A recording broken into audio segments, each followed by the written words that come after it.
Bien le bonjour à toutes et à tous, c'est Cryptéo, on se retrouve comme d'habitude pour faire le point sur les news macro, éco, crypto. Aujourd'hui des informations très importantes, surtout en ce qui concerne Solana, l'écosystème Solana, le bonk, etc. J'ai des informations à t'apporter qu'il ne faut surtout pas que tu loupes, donc écoute bien ce que je te dis. Pour le coup, les informations sur le bonk, je vais t'en parler en début de vidéo, donc ça va arriver très vite. Reste bien connecté, on fait le point sur les marchés en fin de vidéo comme d'habitude. Merci à tous ceux qui commencent les vidéos en prenant le temps de lâcher un like, un commentaire et à s'abonner si vous n'êtes pas encore présent dans la team du futur. En tout cas, si vous voulez comprendre, apprendre, vous êtes au meilleur endroit. C'est un réel projet, le projet Blockchain Capital. On vous fait des vidéos tous les jours. Je dis on parce que je ne suis clairement pas tout seul. Je pense que ça peut être intéressant d'investir sur une entreprise et pas uniquement sur une seule personne quand vous arrivez sur des vidéos, etc. Donc vous êtes au bon endroit. Jingle et on est parti pour les news. Alors, le graphique à droite a complètement bugué sur les 5 minutes, mais de toute façon c'est pas très important, on va le remettre, je le remettrai après. En attendant, vous le voyez, on est quand même sur du rouge aujourd'hui par rapport à hier, mais je vous ai mis un bleu derrière moi et je vais vous expliquer pourquoi à la fin de la vidéo, donc restez bien connectés. En attendant, on regarde un petit peu ce qui s'est passé au niveau des news. Alors, c'est assez incroyable parce qu'il y a exactement 2 semaines, je vous ai fait une vidéo en vous expliquant que le Saga, donc le Solana Phone, galérait à se vendre. Mais quand je vous dis galérer à se vendre, c'était une catastrophe. C'est-à-dire qu'ils avaient fait 2000 ventes sur les 20 000 qu'ils avaient prévu de faire. Donc c'est éclaté, 10% sur une vente, surtout comme un projet qui est assez important entre guillemets. C'est vraiment éclaté au sol, d'accord? Donc je vous ai dit ça il y a 2 semaines. Et aujourd'hui, le Saga est sold out. Ça veut dire que les 20 000 ont été vendus. Et c'est pire que ça. Je vais vous expliquer juste après ce qui s'est passé. Mais de toute façon, partez du principe que actuellement, là, depuis déjà octobre, mais surtout là, ces dernières semaines, le réseau Solana, l'écosystème Solana, donc le Solana lui-même, mais ce qui est construit sur Solana, vous devez comprendre ce qui se passe là-dessus, a le vent en poupe à fond les ballons, d'accord? Donc, le Solana a fait sold out, le Saga a fait sold out, et pourquoi? Pour la simple et bonne raison, que je vous l'ai dit la semaine dernière, c'est qu'ils ont fait un airdrop de bonk avec le téléphone. Si vous achetez le téléphone, je crois que vous aviez 30 millions de bonk, donc c'est assez incroyable. Sauf que là où les gens jouent énormément, c'est que je vais vous le montrer juste après, c'est que les gens marquent 30 millions de dollars de bonk. Donc les gens ont l'impression que c'est 30 millions de dollars en achetant un téléphone, alors que non, c'est 30 millions de bonk. Et vous allez voir que 30 millions de bonk, bon, c'est certes une petite somme, je crois que ça équivaut à 2000 balles, quelque chose comme ça, parce que le bonk a complètement pété un câble. Mais attention, ça n'est pas des dollars, c'est bien évidemment des bonks, c'est pas des millions de coups de dollars, hein, et surtout le bonk a complètement explosé, et à mon avis, il va retomber aussi rapidement qu'un soufflet éclaté au sol. En attendant, moi ce qui m'inquiète, et c'est pour ça que je vous explique rapidement 2 secondes pour passer un peu de temps sur le sujet, ne tombez pas dans le piège qu'il y a là. Là, je vous le montre en direct. Donc là, c'est vraiment, je suis allé sur eBay en direct tout à l'heure. Le Solana, le Saga, pardon, je vais y arriver. Le Saga, c'est vendu entre 500 et 700 dollars quand tu l'achètes, d'accord? Là, sur eBay, ils le vendent à 6000, voire à 10 000 dollars. C'est n'importe quoi. J'espère qu'il n'y a personne de vous qui pète un câble à acheter du coup un Saga à ce prix là. En plus j'avais mis Solana, mais si tu mets Saga, théoriquement on tombe un peu plus sur le truc. Je vous le fais en direct en plus, comme ça vous voyez. Mais c'est un délire, la moyenne elle est plus aux alentours des 1600, 2500 dollars, ce genre de truc, mais c'est n'importe quoi. Bon, heureusement après c'est autre chose. Mais c'est n'importe quoi. Tout ça parce qu'en fait, ils mettent 30 millions de bonks, tu vois. Et il y a marqué 30 millions de airdrop de 30 millions, 30 millions, 30 millions. Parce que c'était fait avec le téléphone. D'accord? Posez-vous plutôt la bonne question de qui est gagnant là-dedans. Est-ce que c'est vous à acheter un téléphone à 7000 balles avec 30 millions de bonks, ou est-ce que c'est le gars qui vous le vend? Parce que lui, il vous le vend. D'accord? Si vous posez cette question, vous allez réfléchir directement et vous allez savoir que c'est vous le pigeon si vous achetez ce truc-là. Donc attention, ne le faites surtout pas. Ne tombez pas dans du FOMO, etc. Si vous voulez acheter du bonk, à la rigueur, achetez du bonk. Mais déjà, c'est éclaté au sol. Mais faites vraiment très attention, s'il vous plaît. On continue, vous allez voir qu'il y a quand même pas mal de news assez mauvaises sur l'écosystème crypto, et après on va voir des news à peu près bonnes. Donc on a le fondateur de Cardano qui explique qu'il n'y aura jamais de rapprochement entre Cardano et XRP, parce qu'il y a quand même pas mal de rumeurs actuellement, et que selon lui, ça ne se passera pas du tout. Charles Hoskinson vraiment explique que non, c'est non. Affaire à suivre. En attendant, on a la SEC qui fait encore beaucoup parler d'elle dans l'écosystème crypto, ça continue, ça continue, ça continue. Mais on avait Coinbase qui avait attaqué la SEC en leur expliquant qu'ils abusaient d'attaquer un petit peu tout le monde, premièrement, et deuxièmement, qu'ils devraient plutôt se pencher à faire des nouvelles lois plutôt que d'essayer de faire rentrer les cryptos dans des cases des lois qui existent déjà. C'est ce que je vous dis depuis très longtemps. Les cryptos, c'est un nouveau système financier, c'est un nouveau système de monnaie, etc. Il faut faire donc un nouveau système de loi avec point barre. Arrêtez d'essayer de foutre en securities ou en commodities, il faut arrêter les bêtises. En attendant, ils l'ont rejeté. Ça s'amuse énormément sur Twitter. Vous le voyez un petit peu de partout. C'est un petit gain, etc. En attendant, ils continuent avec, donc ça c'est un tweet de Coinbase. Ils expliquent qu'ils vont relancer et repartir contre la SEC pour leur dire vous abusez, etc. Suivez un petit peu ce truc là parce que si jamais Coinbase gagne là-dessus, forcément l'action de Coinbase monte, mais c'est surtout tout l'écosystème crypto qui monte. C'est un petit peu comme le procès du XRP qui a eu lieu cet été. Vraiment pas mal de choses qui se passent dans l'écosystème crypto, il faut suivre. Ça y est, on arrive bien évidemment, et je vous en ai parlé déjà sur les vidéos dernièrement, c'est la saison des forecasts, donc c'est la saison des prédictions. Tout le monde commence à faire des prédictions pour 2024. Ça s'appelle le mois de décembre. Vous allez en avoir jusqu'à la fin décembre et tout début janvier. Que des prédictions de partout, par tout le monde. Donc c'est assez drôle. En général, il y en a forcément qui arrivent. Hein, parce que comme tu as tout le monde qui fait des prédictions, à la fin de l'année, il y en a qui arrivent. Comme là, on l'avait vu l'autre fois. Je ne sais plus qui c'est qui avait prédit le Bitcoin à 45 000 $. On y est presque. On y était presque. Bref, en attendant, c'est Goldman Sachs qui explique que le trading en termes de volume va complètement exploser d'ici 2025 sur les exchanges. Bon, bah, j'ai envie de te dire oui, parce qu'on prévoit d'avoir un bull run en 2025, donc forcément ça devra faire beaucoup de trading et ça va beaucoup bouger. Donc à la rigueur, il ne s'est pas trop mouillé. Je vais revenir sur les prédictions juste après. D'abord, il y a certains problèmes, dont un giga gros hack qui a eu lieu sur des grosses collections de NFT. Donc, on a NFT Trader qui explique qu'il faut utiliser Revoke Cash pour virer ces adresses-là si vous les avez. Alors, Revoke Cash, il faut savoir l'utiliser, il faut savoir comment ça fonctionne. Si vous avez des questions, posez-les en commentaire de la vidéo et ou venez directement les poser sur le Discord. On vous explique comment ça fonctionne. Mais Revoke Cash, c'est vraiment un outil indispensable pour la gestion de vos wallets, surtout Metamask ou Rabi, pour pouvoir virer un petit peu les différents contrats que vous avez potentiellement signés, qui ont changé, etc. Surtout avec le bazar qu'on a eu la semaine dernière. Mais du coup, il y a 36 Beyak et 18 Meyak qui ont été exploités, qui sont sur leur possession là. Bref, faut regarder un petit peu ce qui s'est passé sur ce sujet-là.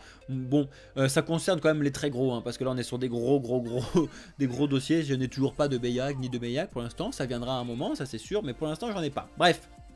On continue avec des mauvaises nouvelles, forcément. Ethereum et Bitcoin voient tous les deux leurs frais exploser en même temps cette année dû à une forte utilisation des sous-projets. Je m'explique, côté Ethereum, bon, bah, c'est tout ce qui se passe un petit peu sur le projet Ethereum. Donc heureusement qu'il y a les Layer 2 qui sont là pour améliorer tout ça. Mais le problème sur Bitcoin, c'est les ordinals qui sont arrivés sur Bitcoin et qui saturent complètement le réseau et la gestion des blocs. Mais ça devrait normalement pouvoir rentrer en ordre si on applique un petit peu les différentes sous-couches qui devraient arriver sur le réseau Bitcoin. Il faut regarder un petit peu comment ça va fonctionner à l'avenir. C'est assez intéressant ce qui se passe et ce qui se développe actuellement. On retourne dans le monde des prédictions. Donc on a Van Eck, donc le PDG. Donc Van Eck, c'est un des prochains potentiels ETF de Bitcoin, qui explique que le prix de Bitcoin dépassera les 69 000 $ en 2024, donc que ça va dépasser son ATH, donc son all-time high, donc le plus haut qu'il a fait jusqu'à présent, à savoir les 69 000 $, qui seront dépassés dès 2024 et pas forcément en début 2025 comme la courbe du prochain bullrun se veut. Après, si le bullrun commence en septembre, effectivement, on peut commencer déjà à exploser les 69 000 en décembre 2024. Et après aller beaucoup plus loin, janvier, février, mars, pour aller exploser les 100, 150 000 $. C'est ce qu'on verra. En attendant, le mois des prédictions est bien évidemment lancé. Et on continue avec Julien Timer qui explique encore une fois, en utilisant le fameux graphique que vous connaissez. C'est le fameux graphique un peu arc-en-ciel qui revient très souvent sur les réseaux. Et selon lui, ce qu'il explique, c'est ce qui est ici en fait qui est intéressant. C'est que la capitalisation totale de Bitcoin devrait toucher les 15 000 milliards d'ici 2030-31. Si on va à 15 000 milliards donc en 2030, ça signifie que le Bitcoin est aux alentours de 635 000 $. Ça n'est pas encore tout de suite, mais on est déjà sur des prédictions un poil plus raisonnables que certains qui expliquent le Bitcoin à 1 million de dollars à la fin 2023. Parce que oui, il y en a qui le disent. Hein. 2023, c'est là, il reste 2 semaines. Donc si le Bitcoin arrive à 1 million de dollars d'ici la fin de la semaine, j'arrête tout, d'accord? J'arrête, je pars, je vais élever des chefs dans la montagne. Pour vous montrer à quel point ça n'est pas possible, d'accord? Donc...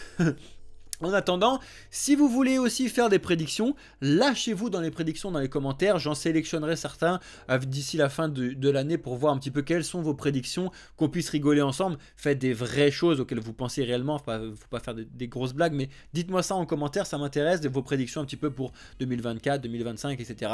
C'est assez drôle de voir un petit peu ce que vous en pensez. De toute façon, on va faire des... sondage sur nos différents réseaux. Ça, c'est scandaleux. Alors moi, je trouve ça scandaleux et en plus, ça me concerne directement sur le remboursement donc de ce qui se passe avec FTX. Devinez comment ils s'organisent là-dessus, c'est n'importe quoi. Déjà, il y a le fisc qui arrive sur FTX en leur disant « Eh oh, vous allez nous payer, nous, avant les consommateurs ». Bah non, normalement, le fisc, tu dégages, hein, c'est nous qui sommes plus importants que toi, merci, premièrement.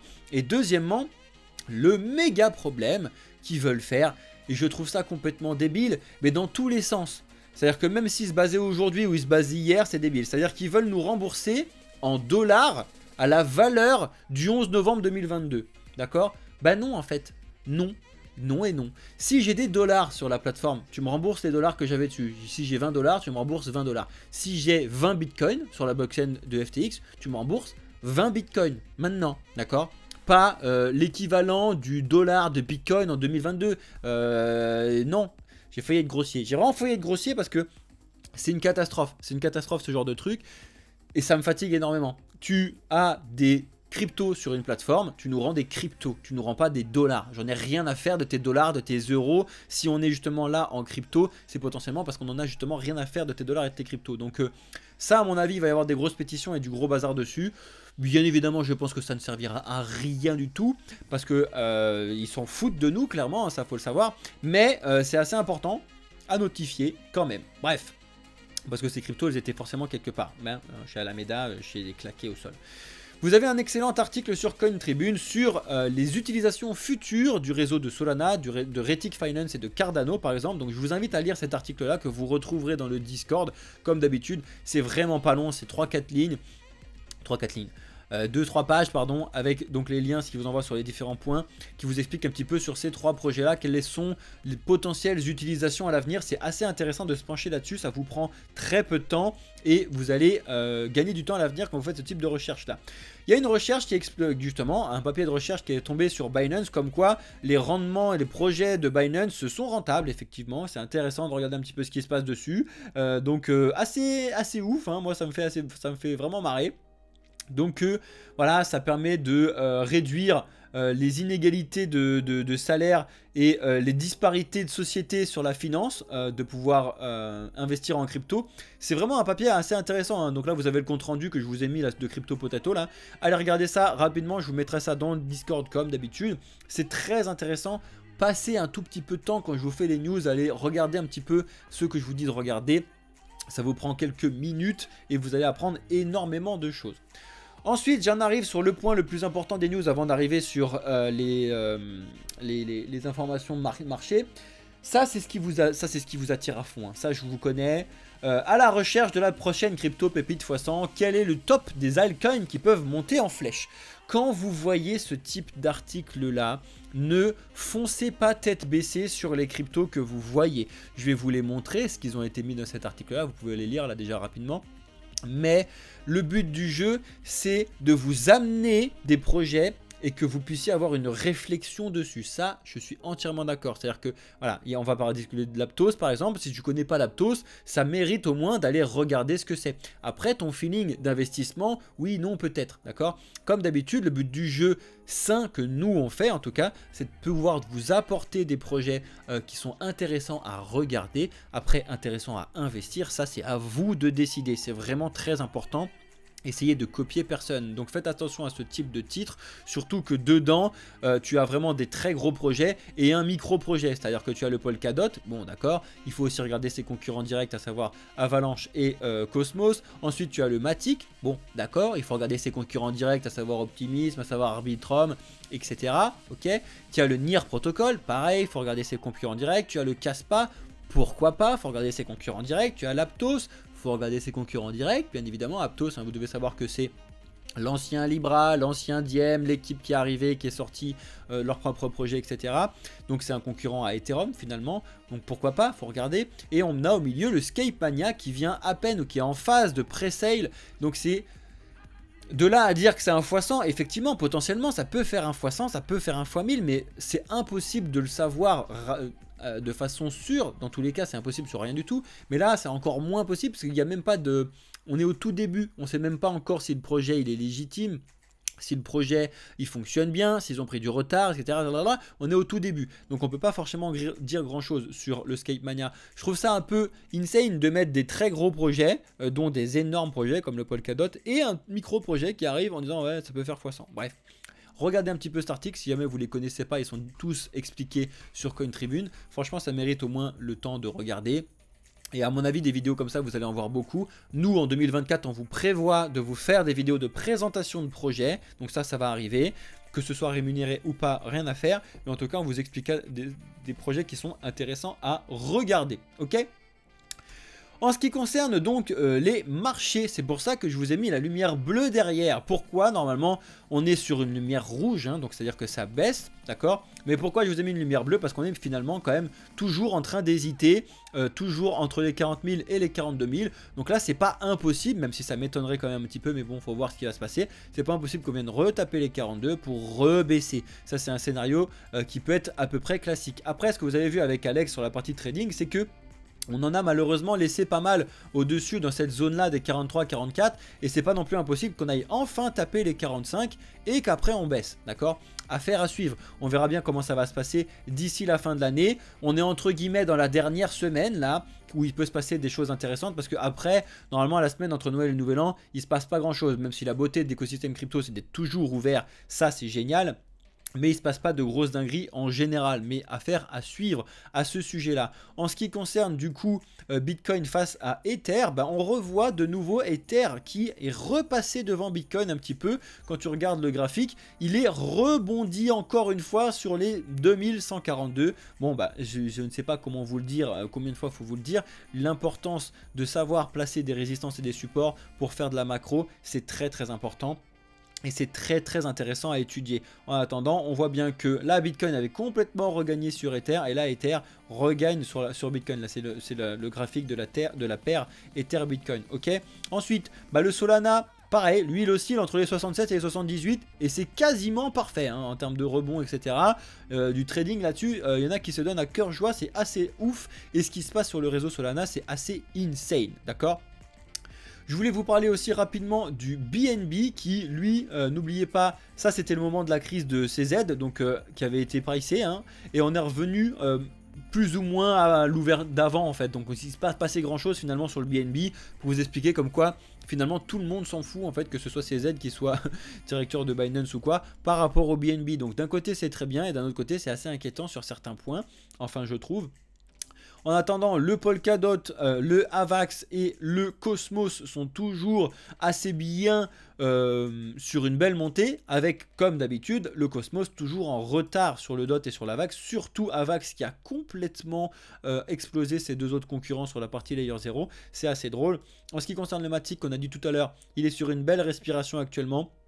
Potentiellement en train de rebondir sur cette zone, sur les 0,76. On va voir un petit peu comment ça va se dessiner cette semaine. Très intéressant. Et je voulais vous montrer aussi ADA qui est sur une belle performance aussi, lui, depuis donc le début décembre. Vraiment bien monté ADA. Ça fait plaisir, un projet qui est là depuis très longtemps, qui construit énormément et qui était un petit peu en retard sur les autres. Quant à ce qui concerne les news macroéconomiques, aujourd'hui, vous savez qu'il n'y a rien. Demain, On va commencer la semaine avec les news assez importantes, avec les permis de construire aux États-Unis, mais surtout pour nous, l'inflation sur la zone euro qui est prévue d'être carrément en baisse. Donc ça, il faudra surveiller de très près, bien évidemment. Et ensuite, on va avoir le sentiment de confiance des consommateurs, mercredi. On va avoir le GDP jeudi. Et vendredi, on va avoir l'indice PCE qui est le plus important de la semaine à surveiller en ce qui concerne les news macroéconomiques, d'accord? Et on finit donc avec les cryptos qui ont un petit peu explosé à la hausse ou à la baisse sur la dernière journée. On va le faire sur la semaine dernière. Vous le voyez que là, en moyenne, on n'est que sur du rouge, donc sur du vrai rouge partout, hein, mis à part le WU et les NJ et le STX qui respirent un petit peu, le HEX aussi, mais sinon on est sur du vrai rouge de respiration, tout le monde fait du moins 10%. Alors c'est vraiment pas grand chose quand tu vois qu'ils ont tous fait un 100-150% depuis fin mi-octobre. Assez intéressant de voir ce qui se passe. À la semaine, on voit qu'on est revenu dans le rouge, mais il y a toujours des projets qui se sortent très très bien, notamment toujours le WU, toujours l'INJ, toujours le HNT, toujours l'Osmo, l'ICP et bien évidemment le Bonk, d'accord? Mais quand vous allez regarder un petit peu ce qui se passe sur le Bonk, personnellement, je trouve que le graphique est claqué au sol, d'accord? Il est arrivé aussi haut uniquement parce qu'il y a eu de la chance d'avoir un listing assez rapidement sur Binance. Mais regardez, il est déjà quand même vachement bien retracé par rapport à son plus haut qu'on a eu ici le vendredi dernier. Là, on a quand même déjà perdu quasiment 50% de ce week-end. Et ça fait du bien de voir des projets claqués au sol là qui respirent bien. Parce que forcément, depuis le 13 décembre, donc la semaine dernière, le Bonk avait quand même fait quasiment 300%, 260%, c'est n'importe quoi. Pour un projet claqué au sol, c'est n'importe quoi. Donc faites vraiment attention à ceux qui veulent acheter le téléphone, le Saga, etc. pour avoir du Bonk. N'oubliez pas que c'est airdrop, donc c'est des sous gratuits qui sont balancés à certaines personnes. Eux, vous doutez bien qu'ils vont les dumper tout de suite et les vendre. Ils vont pas du tout penser que le Bonk va faire 1 euro. Hein. On est très loin du Bonk à 1 dollar. Hein. Très loin. Et on l'aura jamais. Ça, pour le coup, c'est ma prédiction. Vous verrez jamais le Bonk à 1 dollar. Voilà. Aïe. Bon. J'espère que la vidéo vous aura plu. Petit jingle. Je vais revenir avec ceux qui sont en direct sur Twitch et sur TikTok, les amis. J'espère que vous avez regardé la vidéo en entier, que vous avez bien lâché votre like, que vous avez bien fait vos prédictions en commentaire et que vous êtes bien abonné si vous êtes un petit nouveau. N'hésitez pas à rejoindre donc notre Discord, n'hésitez pas à regarder un petit peu les différentes vidéos qu'on vous met tous les jours. Je reste sur TikTok et sur Twitch avec ceux qui sont en live. Je vous souhaite à toutes et à tous une excellente journée, soirée ou nuit. Ça dépend quand est-ce que vous regardez la vidéo, pardon. C'était Cryptéo pour le projet Blockchain Capital. Ciao les amis!